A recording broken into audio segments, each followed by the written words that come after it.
Hi everybody. നമ്മളിപ്പോ election കഴിഞ്ഞ് മാർക്കറ്റിന്റെ അപ് സ്വിങ്സും ഡൗൺ സ്വിങ്സും നമ്മൾ കണ്ടു. മാർക്കറ്റ് വലിയൊരു വളറ്റാലിറ്റിയോടെ കടന്നു പോയിട്ടുള്ള ഒരു വീക്ക് എല്ലാം കഴിഞ്ഞിട്ട് നമ്മൾ വളരെ റിലാക്സ്ഡ് ആയി ഇലക്ഷൻ റിസൾട്ട് അറിഞ്ഞതിന്റെ ഒരു ചെറിയ വിഷമവും ചെറിയ സന്തോഷവും എല്ലാം ഉൾക്കൊണ്ടിട്ടാണ് ഇരിക്കുന്നത് അല്ലെ.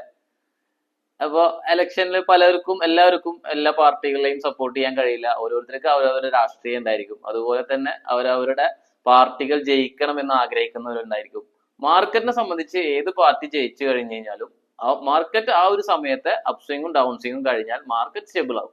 കാരണം മാർക്കറ്റ് ഇന്നും ഇന്നലെയും അല്ല ഇലക്ഷൻ കാണാൻ തുടങ്ങിയിട്ടുള്ളത്. ഇലക്ഷൻ കാണാൻ തുടങ്ങിയിട്ട് വർഷങ്ങളേറെയായി. ആ ഒരു കാര്യം നമ്മൾ ഓർക്കുക. നമ്മൾ ഇന്ന് മാർക്കറ്റിലേക്ക് വന്ന് പാർട്ടിസിപ്പേറ്റ് ചെയ്യുമ്പോൾ മാർക്കറ്റിന്റെ പാർട്ടിസിപ്പേഷനിൽ ഇലക്ഷൻ ഒരു പ്രധാനപ്പെട്ട ഇവന്റ് ആണ് എന്ന് വിചാരിക്കുമ്പോൾ, പ്രധാനപ്പെട്ട ഇവന്റ് ആണെങ്കിൽ കൂടി അത് കഴിഞ്ഞാലും മാർക്കറ്റ് ഇവിടെ ഉണ്ടാകും എന്ന് തന്നെ കരുതുക എല്ലാവരും.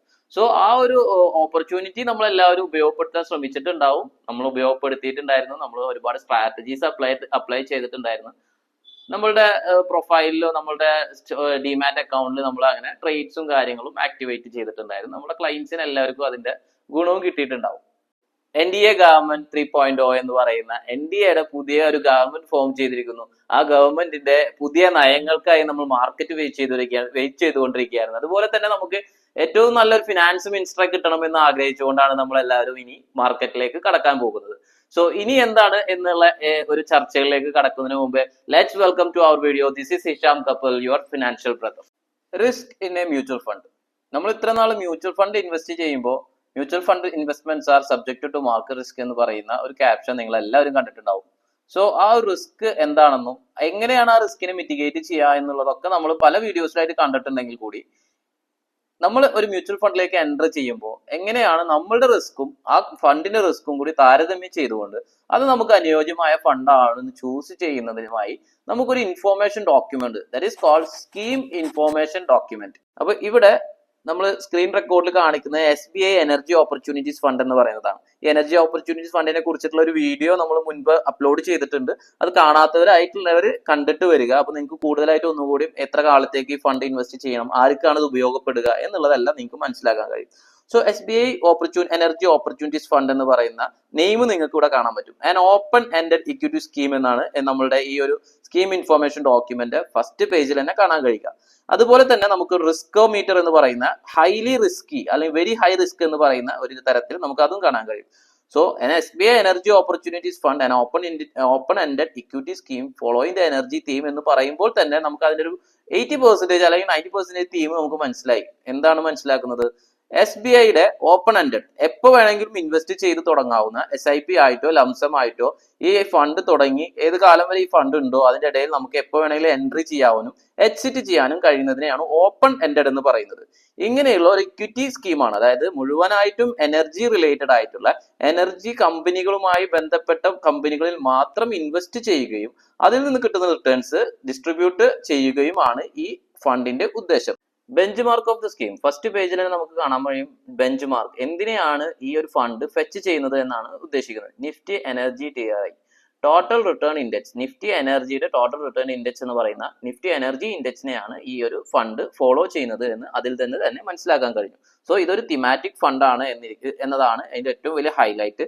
തിമാറ്റിക് ഫണ്ടിന്റെ പ്രത്യേകത ഉണ്ട്, വളരെ ഹൈലി റിസ്കി ആണെന്നാണ് പറയുക. അതുപോലെ തന്നെ ഹൈലി റിവാർഡ് തരുന്ന ഒരു ഫണ്ടാണ് തിമാറ്റിക് ഫണ്ടുകൾ.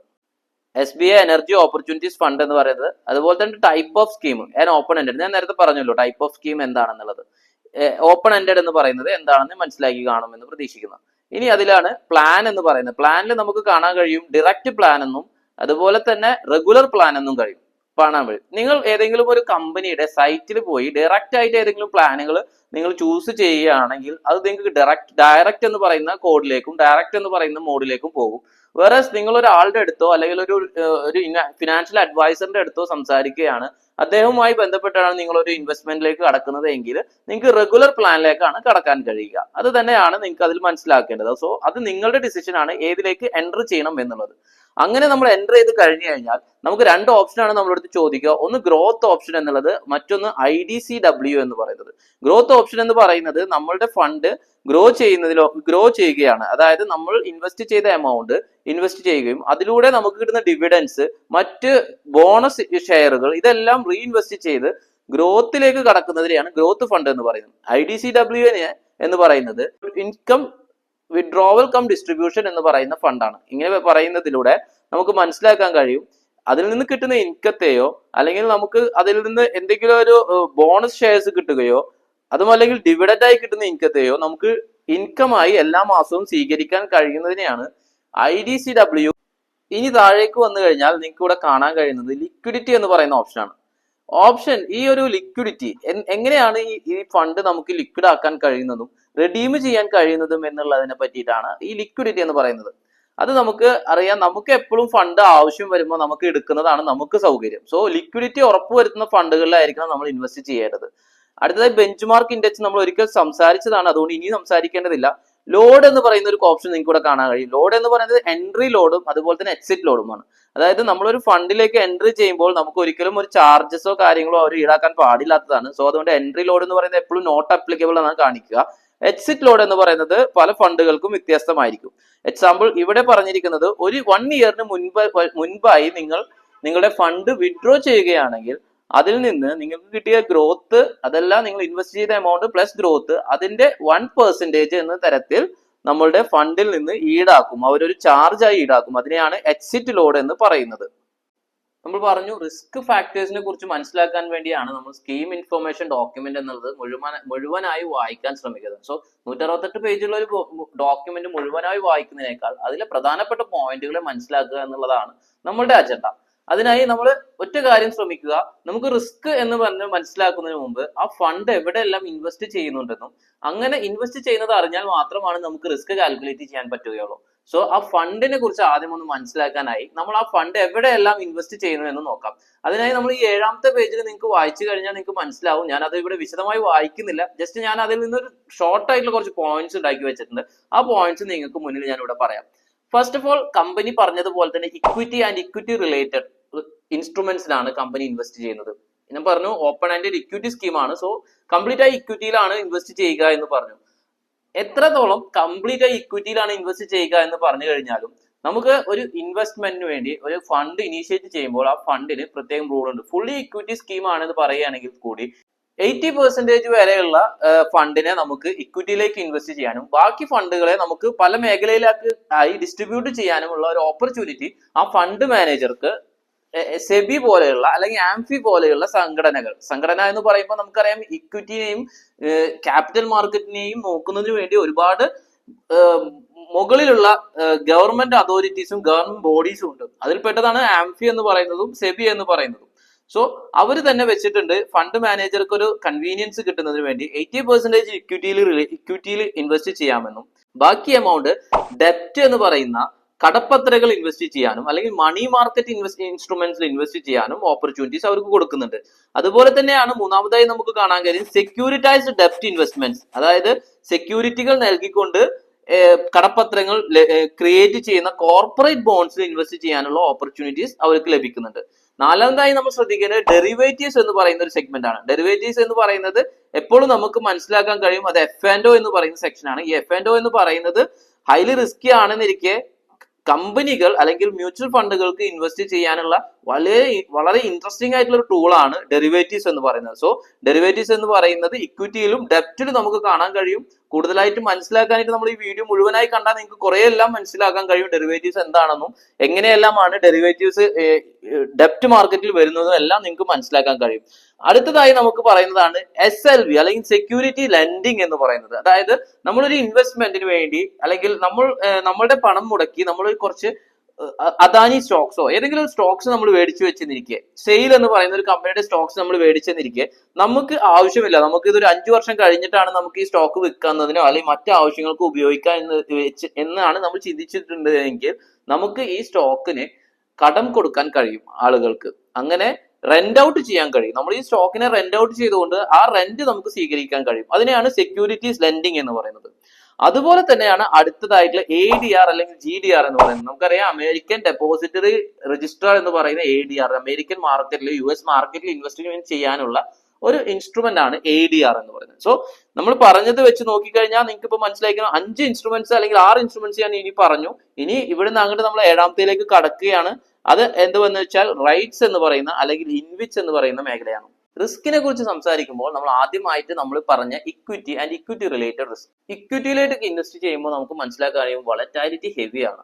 ഇങ്ങനെ വളറ്റൈൽ ആയിട്ടുള്ള സ്റ്റോക്സ് ഉണ്ടാകുമ്പോൾ തന്നെ നമുക്ക് അറിയാം നമ്മുടെ സ്റ്റോക്ക് എന്ന് പറയുന്നത്, നമ്മുടെ റേറ്റ് എന്ന് പറയുന്നത്, നമ്മൾ ഇൻവെസ്റ്റ് ചെയ്യുന്ന എമൗണ്ട് കുറച്ച് കൂടുതലാവും, അവിടുന്ന് വീണ്ടും താഴത്തേക്ക് പോകും, വീണ്ടും മുകളിലേക്ക് പോകും. ഇങ്ങനെ വളറ്റാലിറ്റി എന്ന് പറയുന്നത് നമ്മുടെ ഇക്വിറ്റിനെ എഫക്ട് ചെയ്യും. So that is A risk.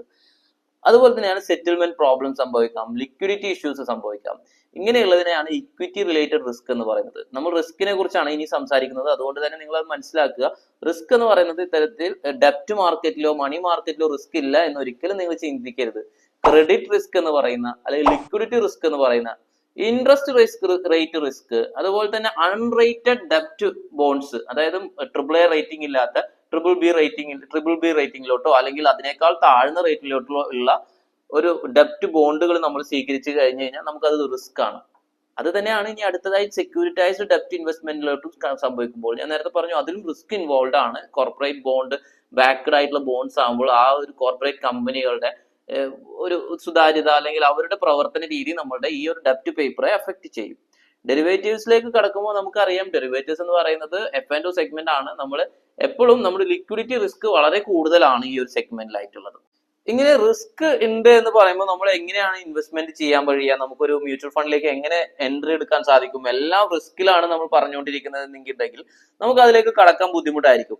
So അങ്ങനെ റിസ്ക് ഇല്ലാത്ത ഒരു ഇൻവെസ്റ്റ്മെന്റ് ഇല്ല എന്ന് നമുക്ക് അറിയുന്നതുകൊണ്ട് തന്നെ നമ്മൾ പിന്നെ എങ്ങനെയാണ് ഒരു ഇൻവെസ്റ്റ്മെന്റിലേക്ക് കടക്കുക എന്നുള്ളതാണ്. സോ അതും ഈ ഒരു നമ്മുടെ ഈ ഒരു നമ്മുടെ ഈ ഒരു സ്കീം ഇൻഫോർമേഷൻ ഡോക്യുമെന്റിൽ കാണാൻ കഴിയും. നമ്മൾ റിസ്ക് കൺട്രോൾ സ്ട്രാറ്റജീസ് എന്തൊക്കെയാണ് ഒരു ഉപയോഗിക്കുന്നത് എന്നുള്ളത്. അങ്ങനെ റിസ്ക് കൺട്രോൾ സ്ട്രാറ്റജീസിൽ നമ്മൾ കൺവിൻസ്ഡ് ആവുകയാണെങ്കിൽ നിങ്ങൾക്ക് ഈ ഇൻവെസ്റ്റ്മെന്റിലേക്ക് അടക്കാനും അത് നിങ്ങൾക്ക് നല്ലൊരു ഇൻവെസ്റ്റ്മെന്റ് ആണെന്ന് നിങ്ങൾക്ക് വിശ്വസിക്കാനും സാധിക്കും. സോ റിസ്ക് എത്രത്തോളം ഉണ്ടോ അതിനെല്ലാം മിറ്റിഗേറ്റ് ചെയ്യാനായിട്ട് നമ്മൾ എഡ്യൂക്കേറ്റഡ് ആയിട്ടുള്ള നമ്മളൊരു ഫണ്ട് മാനേജർ ഉണ്ട്, അവർക്ക് തന്നെ നല്ലൊരു റിസ്ക് കൺട്രോൾ സ്ട്രാറ്റജീസ് ഉണ്ട്, അവർക്ക് തന്നെ നല്ല റിസ്ക് കൺട്രോൾ ടീം ഉണ്ട്. ഇങ്ങനെയുള്ള എല്ലാവരും ചർച്ച ചെയ്തും എല്ലാവിധ റൂൾസ് ആൻഡ് റെഗുലേഷൻസ് ഫോളോ ചെയ്തും മുന്നോട്ട് പോകുമ്പോൾ നമുക്ക് റിസ്ക് എന്ന് പറയുന്നത് നമുക്ക് വളരെ കുറവാണെന്നും ഒരു 98% അത് കംപ്രസ് ചെയ്തുകൊണ്ട് ഇല്ലായ്മ ചെയ്യാനും നമുക്ക് സാധിക്കും. അങ്ങനെയാണ് ലിക്വിഡിറ്റി റിസ്കിലേക്ക് നമുക്ക് നോക്കാം. ലിക്വിഡിറ്റി റിസ്കിനെ എങ്ങനെ നമുക്ക് കൈകാര്യം ചെയ്യാൻ പറ്റുമെന്നാണ് അവർ പറയുന്നത്. ഡൈവേഴ്സിഫൈങ് അവർ പോർട്ട്ഫോളിയോ, ഡൈവേഴ്സിഫൈ ചെയ്തുകൊണ്ട് നമ്മൾ ഒരുപാട് സ്റ്റോക്സ് മേടിച്ചുകൊണ്ട് അല്ലെങ്കിൽ ഒരുപാട് കമ്പനികളിൽ ഇൻവെസ്റ്റ് ചെയ്തുകൊണ്ട് നമുക്ക് മറ്റു മേഖലകളിലുള്ള ഒരുപാട് FMCG പോലെയുള്ള അല്ലെങ്കിൽ റിയാലിറ്റി പോലെയുള്ള അങ്ങനെ ഒരുപാട് മേഖലകളിൽ ഇൻവെസ്റ്റ് ചെയ്തുകൊണ്ട് നമുക്ക് നമ്മുടെ ലിക്വിഡിറ്റി റിസ്ക് കുറക്കാൻ കഴിയും. ഇങ്ങനെ വളറ്റാലിറ്റി റിസ്കിനെ എങ്ങനെയാണ് കൈകാര്യം ചെയ്യാൻ കഴിയുന്നു, അതും ഡൈവേഴ്സിഫൈങ് തന്നെയാണ് അവർ പറയുന്ന മാർഗം. ഡൈവേഴ്സിഫൈ ചെയ്യുന്നത് ഏറ്റവും നല്ല നമ്മുടെ പോർട്ട്ഫോളിയോ, ഫോർ എക്സാമ്പിൾ നമ്മുടെ കയ്യിൽ ഒരു 1 CR rupees ഉണ്ട് എന്നുണ്ടെങ്കിൽ നമ്മൾ ആ ഫണ്ടിനെ പോലും ഡൈവേഴ്സിഫൈ ചെയ്തുകൊണ്ട് ഇൻവെസ്റ്റ് ചെയ്ത് നമ്മുടെ ഒരു 50 ലക്ഷം രൂപ നമ്മളൊരു റിയൽ എസ്റ്റേറ്റിൽ ഇട്ടു, 10 ലക്ഷം രൂപ നമ്മളൊരു ഗോൾഡിൽ ഇട്ടു, 15 ലക്ഷം രൂപ നമ്മളൊരു സിൽവർ അസറ്റിൽ ഇട്ടു. ഇങ്ങനെ നമ്മൾ ഡൈവേഴ്സിഫൈ ചെയ്തിട്ടാണ് നമ്മൾ ഇൻവെസ്റ്റ്മെന്റിനെ കൊണ്ടുപോകുന്നതെങ്കിൽ നമ്മുടെ റിസ്ക്കും വളരെ കുറവായിരിക്കും. ഇത് തന്നെയാണ് അടുത്തത് ക്രെഡിറ്റ് റിസ്ക് എന്ന് പറയുന്നത്. ക്രെഡിറ്റ് റിസ്കിൽ അവർ ഉപയോഗിക്കുന്ന സ്ട്രാറ്റജി എന്ന് പറയുന്നത് ഇൻവെസ്റ്റ് ഇൻ റേറ്റഡ് പേപ്പേഴ്സ്. അതായത് ICCL പോലെയുള്ള credit rating agencies AAA rating കൊടുത്തിട്ടുള്ള അല്ലെങ്കിൽ AA റേറ്റിംഗ് കൊടുത്തിട്ടുള്ള, ഏറ്റവും ചുരുങ്ങിയത് AA റേറ്റിംഗ് എങ്കിലും കൊടുത്തിട്ടുള്ള, AAA+ റേറ്റിംഗ് കൊടുത്തിട്ടുള്ള ബോൺസിൽ മാത്രം ഇൻവെസ്റ്റ് ചെയ്തുകൊണ്ട് റിട്ടേൺസ് ഇച്ചിരി കുറവാണെങ്കിൽ പോലും അതിൽ നിന്ന് കിട്ടുന്ന സേഫ് റിട്ടേൺസ് ആണ് ഞങ്ങളുടെ ഇൻവെസ്റ്റേഴ്സിന് കൊടുക്കേണ്ടത് എന്ന് വിശ്വസിക്കുകയും ആണ് ഇതിലൂടെ അവർ ചെയ്യുന്നത്. നമ്മൾ എത്രയെല്ലാം നോക്കിക്കഴിഞ്ഞു കഴിഞ്ഞാലും നമ്മളുടെ ഇൻവെസ്റ്റ്മെന്റിൽ എന്തെങ്കിലും തരത്തിൽ ഒരു ഇവന്റ് സംഭവിച്ചിട്ടോ അല്ലെങ്കിൽ ഏതെങ്കിലും കമ്പനിയുടെ ഭാഗത്തു നിന്നുള്ള പ്രോബ്ലംസ് കാരണമോ ഏതെങ്കിലും നമ്മുടെ ഇൻവെസ്റ്റ്മെന്റ്സ് ബാക്കിലോട്ടോ ഡൗൺഗ്രേഡ് ആയി പോകാൻ ചാൻസ് ഉണ്ട്. അപ്പോൾ നമ്മൾ ഡെപ്റ്റ് പേപ്പറിലേക്ക് ഇൻവെസ്റ്റ് ചെയ്യുമ്പോൾ റിസ്ക് ഇല്ല എന്ന് വിചാരിക്കുന്നവർക്ക് അറിയാൻ വേണ്ടി മാത്രം പറയുകയാണ്. ഇത്തരത്തിൽ നമ്മൾ ഡൗൺഗ്രേഡഡ് ആവുന്ന അല്ലെങ്കിൽ നോൺ റേറ്റഡ് ആവുന്ന കമ്പനികളുടെ ബോൺസ് എന്ന് പറയുന്നത് നമ്മുടെ ഇൻവെസ്റ്റ്മെന്റ് പോർട്ട്ഫോളിയോയിൽ ഒരു ബാധ്യത പോലെ നമുക്കൊരു ലിക്വിഡ് ആക്കാൻ കഴിയാത്ത അവസ്ഥ, അതുപോലെ തന്നെ അതിൽ നിന്ന് കൂപ്പൺ റേറ്റ് പ്രകാരമുള്ള ഇൻട്രസ്റ്റ് അല്ലെങ്കിൽ ഈൽഡ് നമുക്ക് കിട്ടാത്തൊരവസ്ഥ എന്നെല്ലാം അതിൽ ഉണ്ടാവും. അങ്ങനെ വരുമ്പോൾ അതിനെ നമ്മൾ എന്ത് ചെയ്യും? മ്യൂച്വൽ ഫണ്ട് ഹൗസുകൾ അവരെ സെഗ്രിഗേറ്റഡ് പോർട്ട്ഫോളിയോ എന്ന് പറഞ്ഞുകൊണ്ട് ഒരു പോർട്ട്ഫോളിയോ ക്രിയേറ്റ് ചെയ്യും. ഇതിലേക്ക് ഈ ഡെപ്റ്റ് പേപ്പറുകളെ മാറ്റുകയും നല്ല പോർട്ട്ഫോളിയോ, മെയിൻ പോർട്ട്ഫോളിയോ എന്ന് പറയുന്ന നമ്മുടെ ഏറ്റവും മികച്ച സ്റ്റോക്കുകളും മികച്ച ഡെപ്റ്റ് പേപ്പറുകളും അടങ്ങുന്ന നമ്മുടെ മെയിൻ പോർട്ട്ഫോളിയോ സെപ്പറേറ്റ് ആയിട്ട് നിർത്തുകയുമാണ് ചെയ്യുക. ഇങ്ങനെ സെഗ്രിഗേറ്റഡ് പോർട്ട്ഫോളിയോ ക്രിയേറ്റ് ചെയ്ത് കഴിഞ്ഞാൽ അതിലേക്ക് പുതിയതായിട്ട് എൻ്റർ ചെയ്യുന്ന ഇൻവെസ്റ്റേഴ്സിന് അതിൽ നിന്ന് ഒരു യൂണിറ്റ്സ് കൊടുക്കാതെയും അവർക്ക് പുതിയതായി എൻ്റർ ആവുന്ന ഇൻവെസ്റ്റേഴ്സിന് അത് റിസ്ക് ഫാക്ടർ ആക്കാതെയും നോക്കാൻ മ്യൂച്വൽ ഫണ്ട് ഹൗസുകൾ ശ്രദ്ധിക്കുകയും അതുകൊണ്ട് തന്നെ NAV കാൽക്കുലേറ്റ് ചെയ്യുമ്പോൾ മെയിൻ പോർട്ട്ഫോളിയോയിൽ നിന്ന് മാത്രമായിരിക്കും NAV കാൽക്കുലേറ്റ് ചെയ്യുകയും ചെയ്യുന്നത്. നമ്മൾ ഒരിക്കലും ഇക്വിറ്റിയിൽ മാത്രമാണ് റിസ്ക് എന്ന് വിശ്വസിക്കുന്ന ആൾക്കാരല്ല നമ്മൾ. ഇക്വിറ്റിയിൽ റിസ്ക് ഉള്ളത് പോലെ തന്നെയാണ് നമ്മളുടെ ക്രെഡിറ്റിൽ റിസ്ക് ഉള്ളത്. അതായത് ക്രെഡിറ്റ് പേപ്പേഴ്സിൽ അല്ലെങ്കിൽ നമ്മൾ ഡെപ്റ്റ് പേപ്പേഴ്സിലും റിസ്ക് ഉണ്ട്. ഇതിനെ എങ്ങനെയാണ് മിറ്റിഗേറ്റ് ചെയ്യുന്നത് അവർ പറയുന്നത് 4 C's വെച്ചിട്ടാണ്. 4 C's. എന്താണ് ആ 4 C's? Capacity, character, collateral, convenience.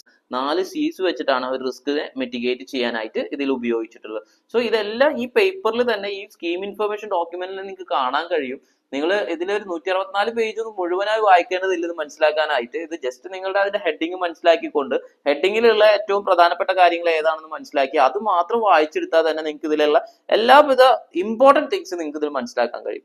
അപ്പോൾ ഒരു റിസ്ക്, ഒരു ക്രെഡിറ്റ് നമ്മൾ കൊടുക്കുമ്പോൾ അല്ലെങ്കിൽ ഡെപ്റ്റ് പേപ്പർ നമ്മൾ ഒരു കമ്പനിയുടെ കയ്യിൽ നിന്നോ കോർപ്പറേറ്റിന്റെ കയ്യിൽ നിന്നോ നമ്മൾ മേടിക്കുമ്പോൾ അവിടെ മനസ്സിലാക്കേണ്ട കുറച്ച് കാര്യങ്ങളുണ്ട്. അതാണ് മാനേജ്മെന്റ് ക്വാളിറ്റി എന്ന് പറയുന്നത്.